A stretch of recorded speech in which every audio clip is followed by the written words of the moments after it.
Welcome back to the show. This is 10 Things Real People Can't Live Without. And today we have a very interesting guest with us. He's an old friend from way back, my very good friend, Mark Siggaoat. Mark Siggaoat right now is a full time Airbnb entrepreneur.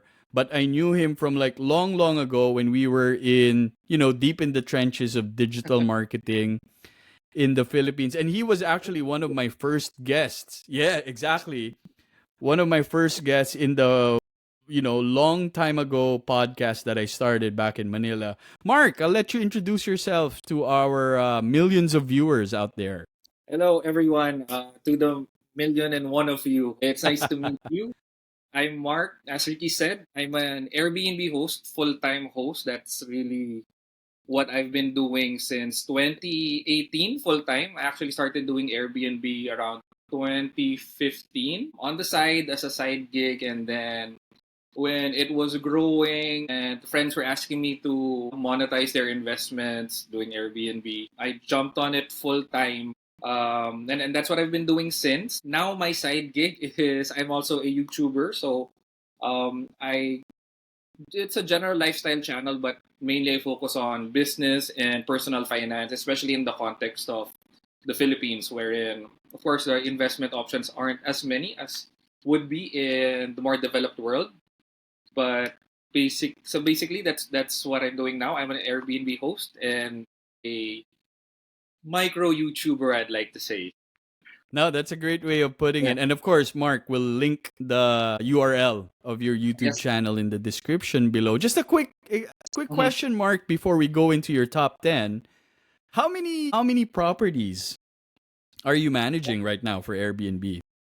Right now, properties slash unit. So there are about 20 properties right now, mostly in Metro Manila, South Metro Manila, if you're familiar. So around the main business districts, Pasay, Makati, Taguig, BGC. I still do have my small lodging backpacker style room in Palawan, Port Barton, San Mm-hmm. Vicente. Um, but Nice. yeah, that's basically putting that all together. That's about 20 properties that I'm actively managing. 20, that Yeah, sounds like a lot. And you do all this on your own. You're like a solopreneur, or do you pretty have like much, an pretty much. assistant? Yeah, Oh, pretty so you much. can manage 20 person. Yeah, I just have my cleaners, my handymen. But basically, yeah, I've kept the kept being hands on. I tried to grow Airbnb in a more corporate or building a team, but I felt like being true to the spirit of Airbnb. It's really you interacting with your guests. So even though it's many, I try to have an interaction with each one, and that's why it's still really a hands-on business for me. That's why I don't even really consider it as such a business that kind of really grow in a very less personal way. So I'm very much in touch with everything that's going on. Sounds good. Very nice, man. So, if our listeners or our viewers want to Mhm. find your properties on Airbnb, how do they go about doing that? Yeah, I guess I'll just share the link down below also of the Okay. We'll put it properties. in I the mean, description yeah, too. I'm mostly on Airbnb. I do use other platforms as well, Booking, Agoda, but primarily I'm an Airbnb host first and foremost. So, thank you so much for the background and for the context, Mark. Let's get to your top 10, and we'll start with your work. We'll start with Yeah, work and productivity. You mentioned Airbnb. What is an essential for you when it comes to your type of work? yeah. So an essential for me that I really use practically the whole day, from the time I wake up to when I'm going to sleep. Sometimes even when I wake up in the middle of my sleep, it's still running. So in my apartment, I have a washer and dryer here. And again, I mentioned that I'm quite personal with how I run my business. So um, bed sheets, towels, these are Mm. sometimes overlooked. You think this is something that you can delegate it, but I'd like to be able to check each one every time, because sometimes the cleaners I mean, even if they check it, they may not be able to do anything about it. So I like preparing all these by myself. So I do have a washer and dryer. So I'm recommending a front load washer that I'm using from American Home, the brand. You can find it in Western Appliances. Um, it's available practically in a lot of the Philippines appliance stores, Anson's, even SNR. So front load because I'm in a small apartment, so I have to save space. So my washer and dryer are pretty much stacked up with one another. So basically, that's something that I can't live without. I'm running my laundry practically the whole, as I mentioned, the whole day, all through the night, as much as I can. That's really something that I can't live without because with the 20 properties, I have to have my change of sheets, my towels ready. You never know when a guest might also ask for extra stuff. Right. That's always there. So how many of these do you have? Do you just have one in your in where you Yeah, live, I only and have it's one running constantly? right now. I'm running one during the interview. Um, I only have one of each, but I've actually considered buying a second dryer because that's where Okay. the bottleneck would be. But my fiance told me like you can't have like so many dryers. You just have to get a bigger place if you're gonna get a second dryer because I'm just gonna look like a laundry shop if I put another one. Now, So how many of these have you gone through though? Are they pretty durable? Like they would last you a few years, or well, have you gone through a couple yeah. already? Um, honestly, this one I've had it about a year and a half now. Um, before actually, I was mixing a bit of having it through the laundromat or having having having the cleaner do it. It's in the Philippines. You can have it hand wash. You can have it air Right. dried.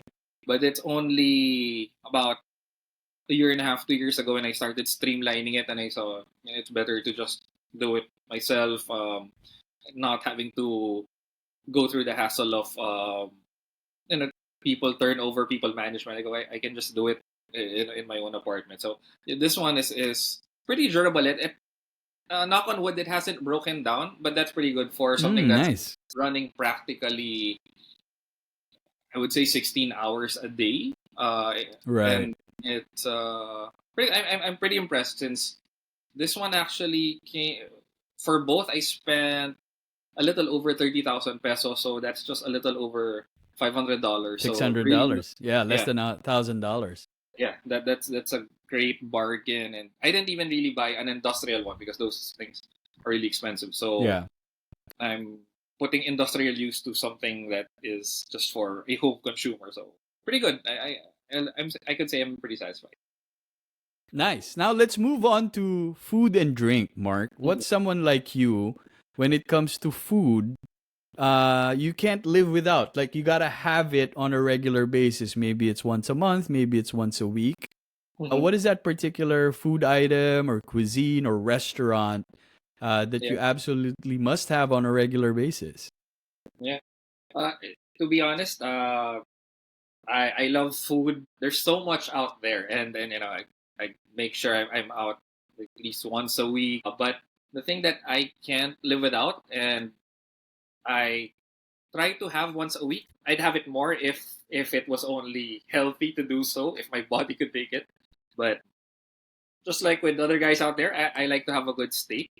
And what I actually have is this this cut called picanha. So picanha's more popular in South America, I think. So it's not as popular as like a ribeye or a strip loin or a New York strip, but so picanha is my preferred cut, and I actually purchased this from Bolzico Beef. So Bolzico Beef is one of the main distributors of Argentinian beef here in the Philippines, and you can buy it through the website through Chingolo Deli. So this is actually quite Mm-hmm. near where I live, but I can go there or I can have it delivered via Grab. So I Mm. have to have this Argentinian picanha at least once a week. Before I used to have it a little bit more, but not getting any younger, so I have to watch my diet. So, Right. But at so yeah, least once a week you have this. yeah. If I could, yeah. So 700 pesos, that's like 12 to $14. Is that Yeah. considered expensive back in Manila, or that's fine? It's like You know what? it's pretty it's pretty affordable. This is actually pretty expensive, Oh, okay. Okay. Manila wise. Anyway, you know, when they started selling this during the pandemic, and I started learning about the picanha cut, this was actually selling below 300 pesos, and then Oh. and then I guess demand caught up. The cut caught on, and they started Hmm. selling it by a lot more. But I would still say it's worth it. Like Argentinian beef Okay. is a different taste to it. And I like the meatiness of it. For me, I like a good wagyu, like a Japanese wagyu, for special occasions. But um, I would say it's too fatty, too oily. But Argentinian beef is like it's real beef. I mean, um, something that I could have every day if I could. So it's not something that you tend to get too sick of when you're eating it. So Now, how do you prepare this, Mark, or how do you cook it? yeah, How do you prefer it? okay, yeah. Well, there are two ways that I actually prepare it. So usually I just do a pan fry when I'm able to Hmm. thaw it. But if I Okay. am actually if I sort of run out of time, I actually put it in the sous vide cooker. Usually sous vide is Hmm. seen as a slow cook, Yeah. but I have time. But actually, using a sous vide cooker, I'm actually able to put it in a bag and have it cooked in like an hour, which is a lot faster than having it thawed in room temperature. So that's my other way of cooking it. I put it in the sous vide and would finish it with a blowtorch. So Nice. yeah, that's another way, something that we can actually have a link to maybe later as So you well. like to enjoy restaurant quality food at home. Yes, definitely. I like to Nice. think I can prepare a decent quasi restaurant quality meal, but yeah. No, that's good to hear. Now, Mark, Yeah. what do you when it comes to beverage or Mhm. drink, what do you like drinking on a regular basis? Yeah. Or like what do you pair with this Argentinian picanha Yes. strip of So, beef or steak? mhm. Um, good that you mentioned that because even without steak, I'm actually an avid wine drinker. I actually don't have to go fancy. There's a lot of really affordable, really affordable wine here in the Philippines. I mean, what we get here actually good quality wine for good price. I mean, I usually try to buy within anything that's kind of maybe below $10. I would say it's a pretty good bargain. Of course, these aren't the wines that are gonna win any awards or take notice of sommeliers, but yeah, I like a good bottle of wine. For this Argentinian steak, I like a good Malbec. There's this wine from SNR that I get, Finca Andrade. Um, it is, yeah, it's actually Argentinian as well. So you know Nice. what they say about food and wine? If they grow together, they go together. They pair well if Nice. they come from the same source. Same place, right? Yeah, actually, this wine it's buy one take. Not all the time, but it's often buy one take one at SNR for 499 pesos. So that's about it's actually less than $10 for two bottles. So pretty happy with that value. Very nice. Thank you. Yeah. So thank you for sharing that, Mark. So my impression right now after our first three essentials is you like to spend on food and drink. You don't, some people they scrimp on Yeah, food or whatever. But so far my impression is as long as it's good, you don't really mind. yeah, yeah. I I actually schedule uh my I don't say my day, or you know when you travel, you're usually looking at the touristy Where to go side. shopping or the landmarks. My fiance and I, we really like to eat and drink. Okay. So we actually design our itinerary based on the restaurants we want to eat in. And then everything else is a filler. If we happen to see, like in Japan, if you happen to see a Mm, temple in between where we want to go, then then we then we do that. But yeah. basically, we design our itineraries around the restaurants we want to try. Not necessarily anything too fancy, but just must tries in Right. wherever we are. Yeah. No, that's great to hear, man. It sounds like you're living the good life. So that's food and drink. Let's move on to uh, personal care or Mhm. wellness. After a rich meal like this and wine on a regular basis, is there a particular item that, when it comes to your personal well-being or your Mhm. wellness, you absolutely must have on a regular basis? Yeah. I I'm gonna share this, and it's kind of exposing my age, my health, but but yeah, I mean, I think it's important for people our age to watch their diets, and to be able to do this longer. Um, Yeah. so I honestly do battle a bit of gout. So for those not really familiar, gout is having too much uric acid, your body processing purines. So I do take supplements in the form of cherry extracts. As much as possible, I do take some cherries in their pure form, or blueberries. Those are actually good for people who suffer from gout. But for me, sometimes you can't. It's much convenient, much more handy to have a supplement. So this one is Mm-hmm. tart cherry from Healthy Options. So this one helps me, consume more wine, which also doesn't help gout, and more meat by taking these supplements. So yeah, I mean, of course, this is not it by itself. You have to do a lot of exercise as well. I do running, the usual stuff, swimming, but doesn't help if you can uh, take something that helps flush out those uric acid, like I said. So this tart cherry supplement is something that I do take as often as possible. Very nice. I've Yeah. never heard of this. I'm very lucky in that I eat a lot of Filipino food. As you know, it's not the healthiest fare, Yeah. and it's very rich. But I've been fortunate that I've never experienced gout. I think it's Yeah. probably a genetic thing. But I do know a Yeah. lot of people our age, a lot of It my is. friends who get this on a regular basis. You're But I've you're very never heard of lucky. taking this supplement. I know, yeah, I lucked out on that end. So that's on the wellness and the personal Mhm. care, Mark. Let's move on to entertainment. How does someone like you entertain himself, or you and your fiance? What Mhm. do you do for entertainment? What- Actually, with the food, no, fine. We do like to binge a bit.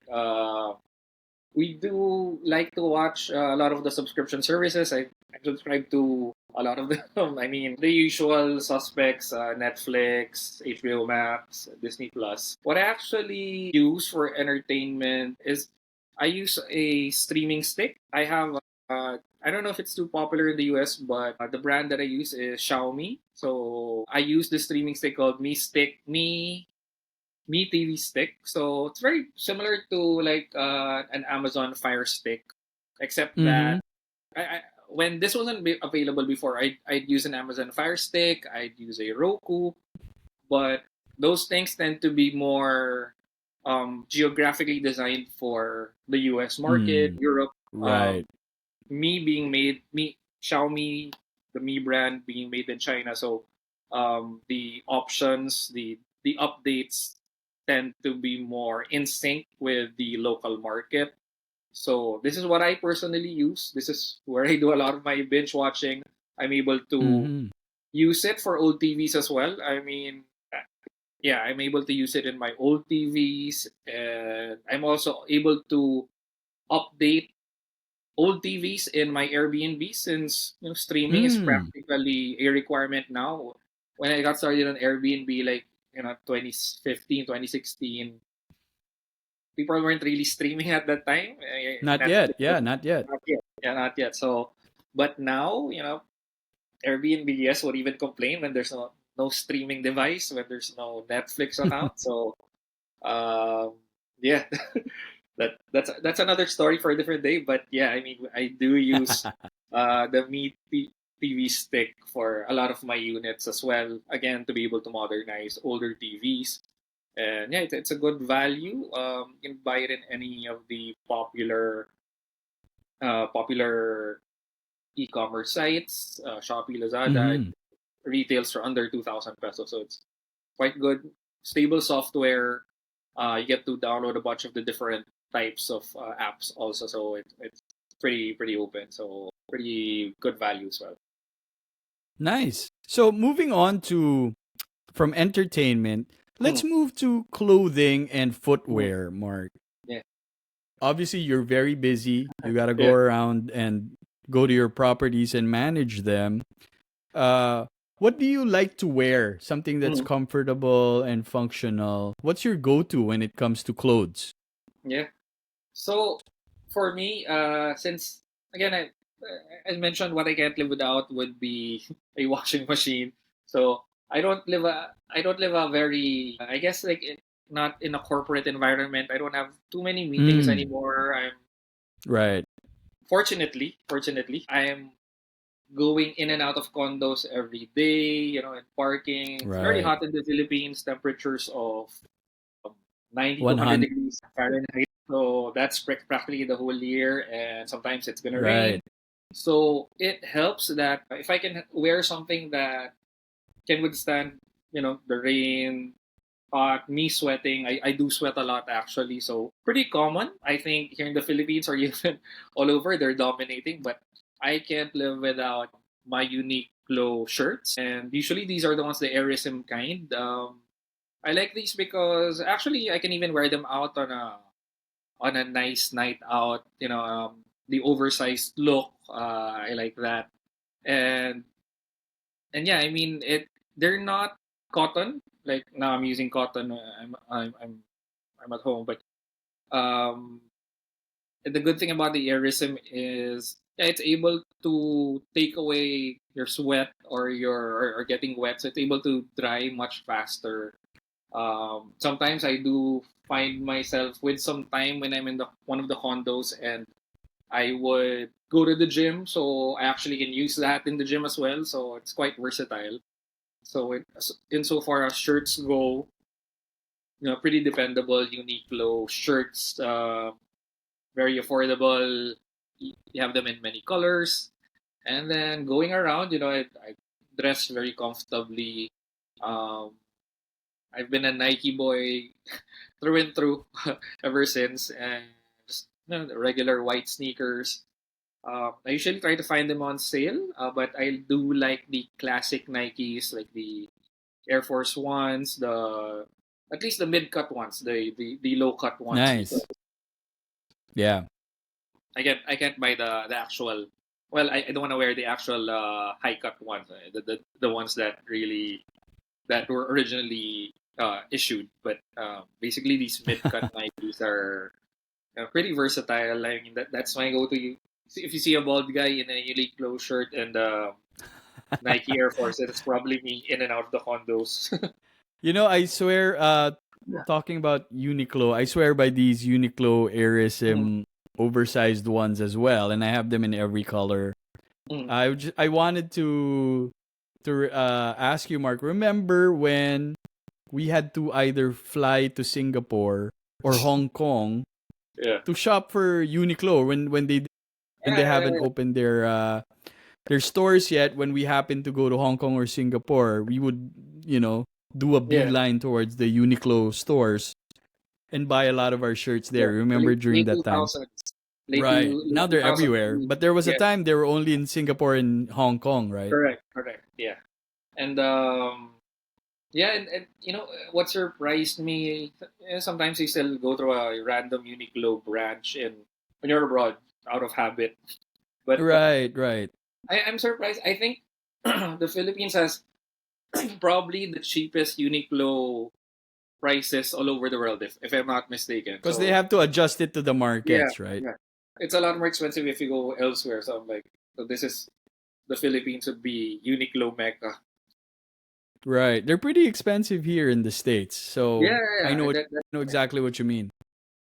So moving on Mhm. to so that was clothing and footwear. Footwear, What yeah. about accessories though, Mark? When it comes to accessorizing yourself, is there like a pair of sunglasses or a Mhm. watch or a belt or a wallet that you absolutely must have? Like it's your essential and you can't imagine going around without it. Yeah, this will probably be pretty basic now, but I do make sure always that I'm wearing my smartwatch.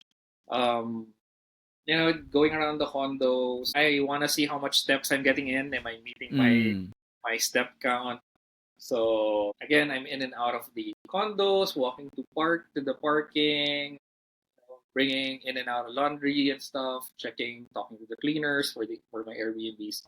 So I do have my smartwatch on hand on my wrist, and I actually, going back to what I shared earlier, I do also use the same brand, Xiaomi. This is not a paid endorsement. I've never been uh, no, no. These are real contacted for people. These Xiaomi. are not Yeah, influencers or celebrities. Yeah. yeah. So I do have this Xiaomi Redmi Watch 3 Active. Nice. It's again, for those probably not too familiar, Xiaomi is sort of the China brand, the Asian brand that is the closest to resembling the branding of Apple, and a lot more Nice. affordable. Um, so this is the watch I use. Very affordable, very basic, but I do use it for when I work out and when I'm out there again. So yeah, I'm a Xiaomi user.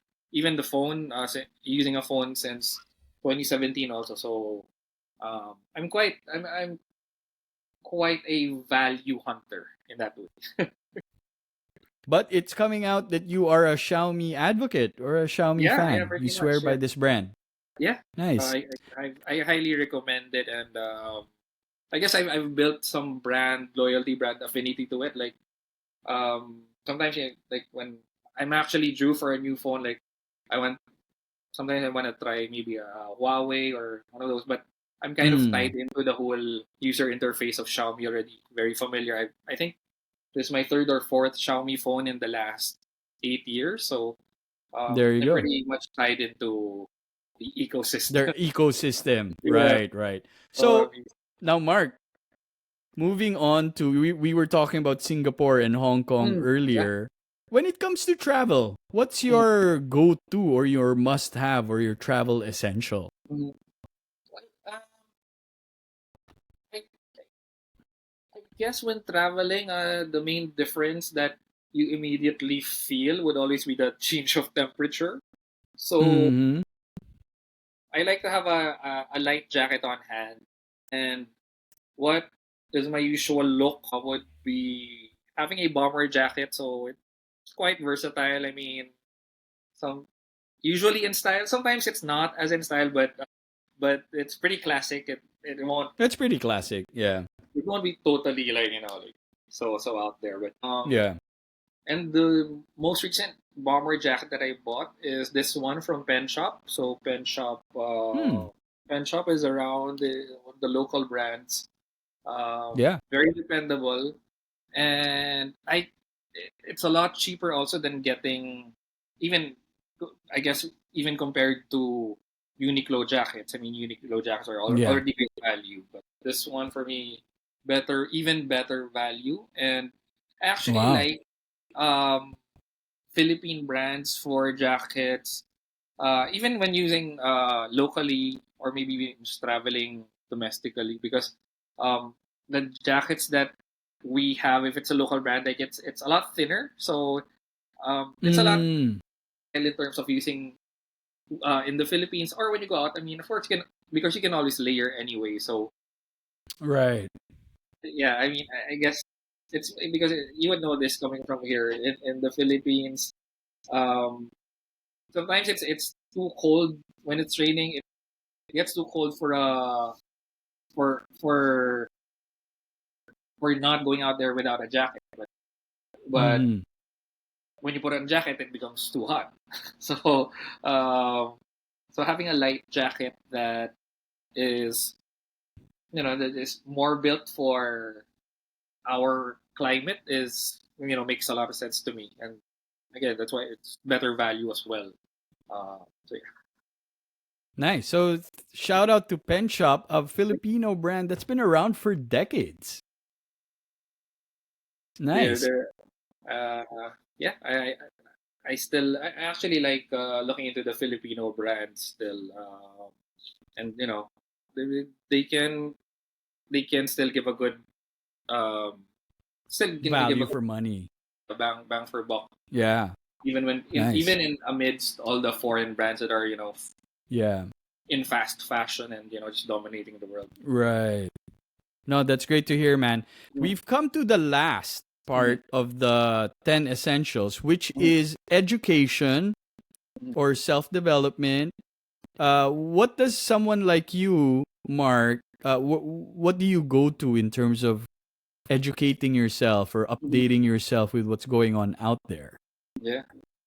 So I guess this is in light of, or even guiding, inspiring my own YouTube channel, my own financial journey, if you want to call it that. Um, so I do, like many of us, I get a lot of my education just from the YouTubers out there. Very very easy to digest. Yeah. So one of the major influencers that I follow is Stefan. Uh, so he's a YouTuber that Wow, actually, 5 million subscribers. yeah, yeah. If only I can grow my That's a lot. channel that way. So So he he's has to be telling us something right. yeah, he is. He's pretty great insights. Very basic, and I've patterned a lot of my investment technique, my style after him. So he's not like sharing a lot of his investing style is not really about um stock trading tips or uh key stock trades that you want to do. So it's more for long term investing and really making your money grow. Hmm. So that's similar to my own approach. Also, as a background, so Graham Stephen used to be a real estate agent for selling for the Oppenheimer Group, which is the Mm. Oppenheimer Group in on is the popular show for of Netflix, selling Sunset. So Right. he used to be an agent there before he became a full time YouTuber. Nice. So I get a lot of my inspiration from him actually. So if Graham Stephen comes across this, shout out to him for always a guiding voice for to myself and others. So does he advocate still investing in a house or property? Because there's a Well, lot of content yeah, out there saying, "Oh, that's not worth it anymore. You should just rent yeah. and then use the money that you save to invest rather than leaving it in a house." To be honest, I haven't seen maybe his recent videos on it. I mean, maybe his stance might have changed a bit, but he's always Okay. been an advocate of I guess buying houses, but not but not you living in them, or really seeing it as an investment, but not something that will that is really something that you can flip. So that's been more his style, something that he's a monetization guy. So Mm. just find good value houses that are, and he plays a lot with being able to use equity and improving it and selling it. So um, he's one of those, I guess, flippers as well that are able to buy cheap and sell high. What I could share about his most recent stance is he actually moved out of California and Mm, instead bought a home in Vegas. So because Vegas has nice. greater value, Mm-hmm. better taxes than California. Of course, these are all theoretical to me. You guys would know better. Yeah. That's what he's done. I mean, he bought a really big house in Vegas. I think he still kept his California home, either one or two of them, but he moved on to Vegas and just built his dream home there and this running his YouTube studio out of his house. So there you have it. Mark Siggaoat, an Airbnb entrepreneur, full times. 10 essential things he can't live without, from Argentinian steak to wine. And so I noticed, Mark, like we talked about, when it comes to food and drink, you live the good life. But when it comes to other things, you're a Yeah, little more conservative, like yeah. with your entertainment and so on Mhm. and so forth. So these are all eye openers for me. I definitely learned a lot. And of course, to our viewers, we will have all of the links to what Mark shared in the Mhm. description below, so you can check it out for yourselves. And then we'll also have the link to your Airbnb properties in case our viewers want to visit the Philippines. Of course, obviously, a That's, beautiful country with lots of beautiful places to check out. Mark, thank you so much for your time. Thank you for sharing all these valuable essentials to our viewers. Any parting words to everybody before I let you go? so yeah, thank you so much, Ricky, for having me again. It's just, like I said when you told me, just like with the good old days. We're Yeah. still at it Thank you so much. in different contexts now. And yeah, I like that you picked up, I guess, my own personal style. You mentioned I do tend to splurge more on food and drink, but everything else I do keep to a tighter budget. I guess I'm reiterating that, resonating with me because having a YouTube channel that's about finance, um for me it's not about, like, saving all around. It's actually treating yourself. I Yeah. mean, understanding what your Right. priority is, and and trying to live still within your means, but you know where you want to splurge at, and I think that's what makes me happy. What makes everything worthwhile anyway. Thanks again, Ricky, and uh, hello to everyone again out there. Thanks for watching this. Thank you so much, Mark. It's so good to see you, and even better to hear from you again. As you know, with every YouTube channel, don't forget to subscribe, like, Yes. and share the video, and comment below. It helps the algorithm and allows us to keep coming up with content like this. This has been 10 Things Real People Can't Live Without with our guest, Mark Sigawat. Thank you, and we'll see you at the next one.